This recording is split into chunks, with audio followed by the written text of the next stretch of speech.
Bonjour tout le monde, bienvenue sur ma chaîne Bonne Informatique. Aujourd'hui, je vais changer mon UPS pour mettre deux batteries de voiture dessus. Dans le fond, j'en ai déjà un qui est en place, puis je vais le remplacer par un nouveau parce que en ce moment, celui que j'ai, il n'est pas capable de fournir assez de courant pour les demandes que j'ai. Chers abonnés, je me suis téléporté dans le temps. Nous sommes bel et bien le 30 octobre 2020 et puis cette vidéo a été filmée le 27 avril 2020. Alors, c'est pour ça que dans cette vidéo, le prix du Bitcoin était autour de 7000 $ américains. Je vous laisse apprécier ce moment historique, d'ailleurs.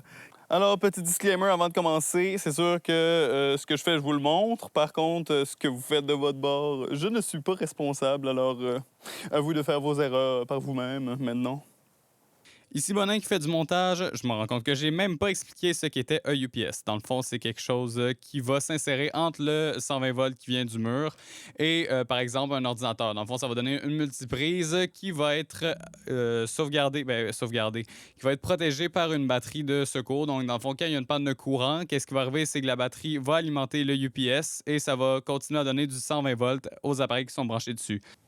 Alors, si vous tentez de reproduire cette expérience à la maison, eh bien, je vous avise fortement de ne pas utiliser de batterie style décharge courte, donc beaucoup de courant qui peut passer en très peu de temps, donc du style pour partir les voitures dans ce genre de batterie, parce qu'il paraît que la chimie de batterie fait que si on les décharge beaucoup sur une longue durée, c'est pas bien du tout, fait que ça se peut que ça dure pas tout longtemps. C'est juste que à ce moment-là, c'est ce que j'avais sous la main, puis apparemment, ça m'a sauvé de une ou deux pannes, là. Ça m'a permis de fermer l'ordinateur un peu plus tard que...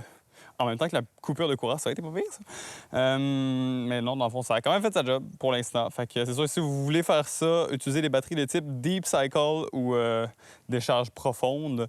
Donc, qui sont vraiment faites pour être déchargées au complet. Donc, les petites batteries à l'acide scellé, supposément, qui sont faites pour justement ce genre d'affaires-là. Dans le fond, il y a UPS que j'ai juste ici. Il n'est pas capable de fournir assez de courant pour alimenter l'ordinateur qui doit être dans les 50 à 100 watts, dépendamment de ce qui se passe dessus, qui alimente les écrans. Donc, l'écran LG 43 pouces 4K HDR qui bouffe autour de 100 watts. Et lui, cet écran-là, qui bouffe autour de 50 watts AOC 27 pouces. Donc, ça, plus tout mon équipement réseau qui est en arrière, on peut voir dans le beau gros bordel.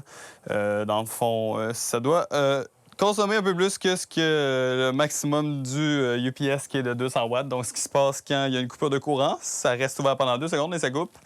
Malgré les deux batteries de voiture qui sont branchées dessus et sont toujours autour de 14 volts. Donc, ces deux batteries-là sont assez bonnes, d'après moi. Donc, le UPS que j'ai choisi, c'est le APC quelque chose 1000, dans le fond, qui est capable de fournir jusqu'à environ 600 watts sur la batterie, dans le fond, jusqu'à temps qu'il n'y ait plus de batterie, là. Donc, c'est pas mal un bon upgrade depuis mon 200 watts. Donc, première étape, on va commencer par enlever ce qu'on peut enlever, hein. Et ça va mal à une main. On peut voir ici le connecteur qui était à l'intérieur, qui est fait pour accueillir du 24 volts. Donc, il va falloir mettre les batteries en parallèle, si je ne dis pas de bêtises. Donc, pour obtenir du 24 volts à partir de deux batteries 12 volts. Donc, avec un tournevis plat, j'ai réussi à lever le bout. Donc, le reste va venir avec, j'imagine. On va prier, hein?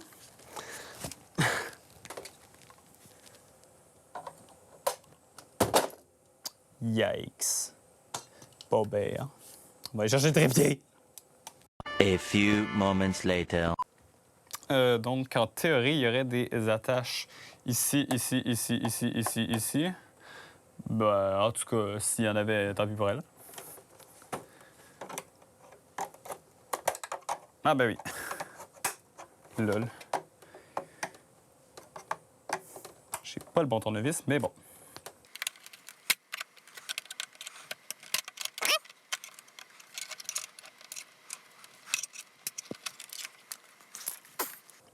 Alors, apparemment, il y en avait bel et bien 3 attaches de chaque côté. Donc, ici. J'ai réussi à ne pas en détruire 2, comme vous pouvez le voir ici.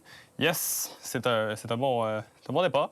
Faites juste attention pour ne pas détruire le LCD qui est juste ici. J'ai quand même réussi à ne pas y toucher. C'était comme dans mes idées. Donc, maintenant, une fois que c'est enlevé, on a accès aux 3 vis étoiles. Donc, ça va prendre un tournevis étoile à gros bout. C'est fun, avec le montage, je peux aller chercher des tournevis en un rien de temps. Yes, on aime ça.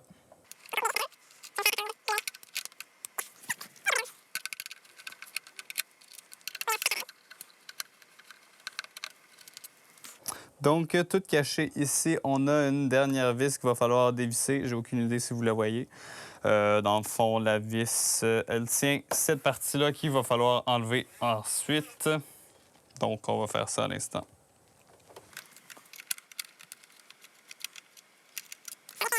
Donc, on a 3 vis à enlever en avant. On va se retrouver à l'arrière. Prochaine vis à enlever, juste ici.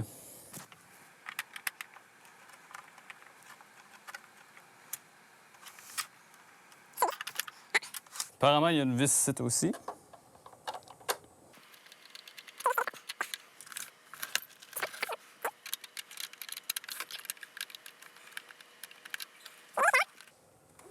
En arrière, on aurait un bon 6 vis. Donc, une là, une là, une là, une là et 2 en bas.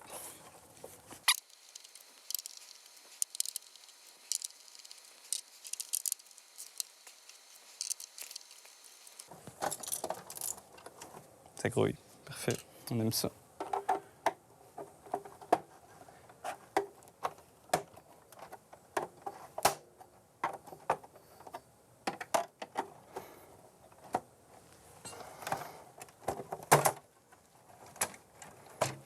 Ah, voilà. Donc, après l'ouverture, voici les entrailles de la bête. Ce qu'on aurait a priori, c'est l'entrée de la batterie qui irait là et là. On aurait de quoi qui, d'après moi, va donner du AC parce que ça va s'en aller au transformateur ici qui va retourner de quoi qui va être plus proche de 110 volts avec le transformateur ici, de quoi pour recharger la batterie, j'imagine, quelque part là-dedans. Toute la circuiterie, dans le fond. Ça ressemblerait à ça. Donc, le but, ça va être de rabouter ces 2 fils-là, les couper, les rabouter à mes batteries, dans le fond. Donc, on enlève le connecteur. Et voilà, mes 2 bouts de fil sont dénudés, prêts à mettre des notes ou des marelles pour certaines personnes dessus. Donc, pour les raccorder à mes batteries. Prochaine étape, faire des trous. Donc, dans le fond, je vais faire un trou vis-à-vis là et un trou vis-à-vis là. Faites bien attention, si vous refaites ça chez vous, de faire attention à ne pas percer le condensateur ou bien les radiateurs. Puis, d'ailleurs, j'ai déconnecté un fil qui allait là-bas. Donc, je vais passer le fil négatif pour la batterie juste là. L'autre fil va passer à côté, là, dans le fond. Donc, je me suis fait de la place. N'hésitez pas à en faire. Donc, on va percer. Yeah. On va y aller en faisant très attention. En fait, ça ne marchera pas dedans. J'ai dit de faire attention.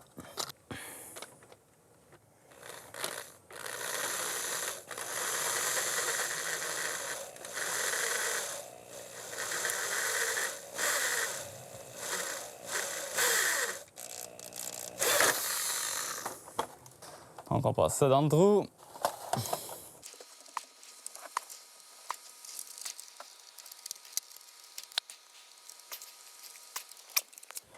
Et voilà, la modification est faite. Il ne reste qu'à refermer le tout pour passer à la prochaine étape, ce qui va être la connexion des batteries. On essaie maintenant de refermer le tout. Et est-ce que ça fonctionne? J'en ai aucune idée.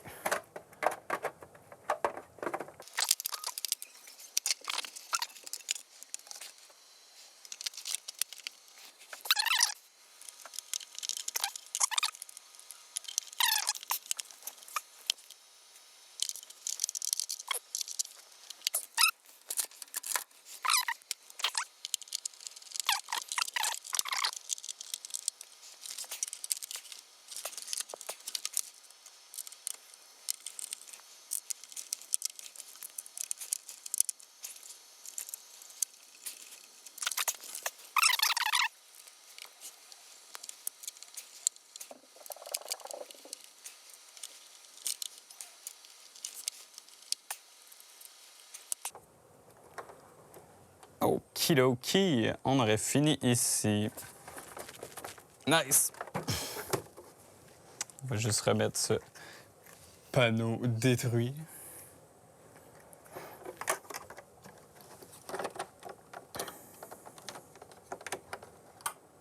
Oh boy, comment ça se met cette merde? Oh god. Ouais, je pense que je l'ai détruit en fait. OK. Ouais. C'est supposé rentrer plus. That's how we do things. Et voilà remonté. Voici ce à quoi notre UPS modifié pourrait ressembler. Donc, on a des beaux fils ici dans lesquels va venir s'insérer le 24 volts. Maintenant que c'est fait, connectons les batteries. Donc, première étape, se faire la place. Magie du montage. Nos deux fameuses batteries sont ici. On a, en ce moment, la configuration qu'elles sont, on a du 12 volts. On va les reconfigurer pour avoir du 24, c'est-à-dire, on va inverser des fils. Et voilà, dans ce bordel. Et une couple de minutes plus tard, j'ai mes fils qui sont coupés pour le plus et le moins. Tout est en place et nous avons bel et bien du... Ah! C'est bon, du 25 volts. Et j'espère que vous le voyez. Oh oui, possiblement. On voit rien. Nice. Et voilà! Il ne reste plus qu'à collecter le tout ensemble. Et voilà, le tout est branché, il reste plus qu'à l'allumer. Je n'ai pas encore branché sur le 120 volts, mais le moment de vérité est maintenant. Et ça fonctionne! Qu'est-ce qu'on va voir sur l'écran? J'ai aucune idée. It was at this moment I knew I fucked up. Alors oui, mesdames et messieurs, vous vous souvenez quand j'ai enlevé le devant du UPS que je démontais, eh bien apparemment j'ai réussi à endommager l'écran. Alors je vous laisse devant ma réaction qui était vraiment live et non improvisée, de moi qui constate que j'ai scrappé mon écran de UPS. On va attendre. Prends du temps à booter. Pas d'SSD dedans.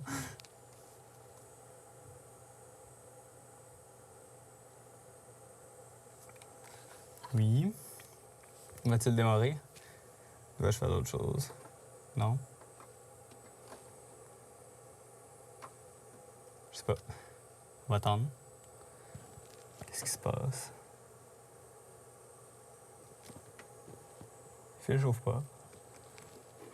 Ça non plus.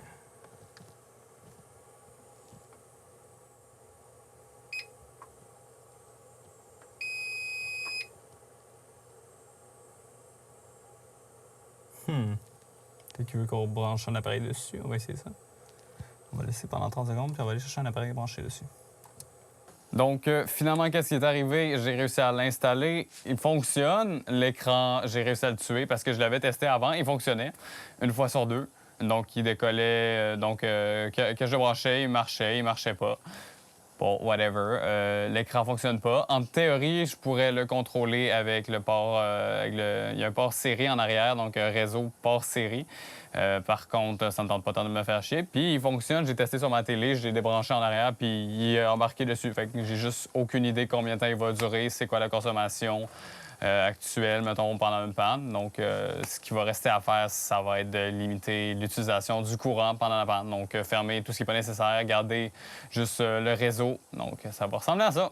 Qu'est-ce qui est arrivé avec le vieux? Ben, je l'ai connecté à l'envers sur une batterie parce que je suis super intelligent. Donc, apparemment, ça fait deux petits sparks, puis il marche plus. Quand je le branche sur le 120 volts, il veut pas plus décoller, donc...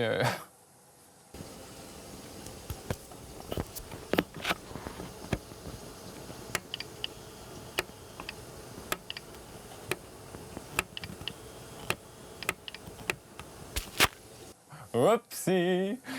Et voilà, c'est tout pour aujourd'hui. J'espère que vous avez aimé. Si c'est le cas, bien tant mieux pour vous. Sinon, ben, dommage. Au revoir!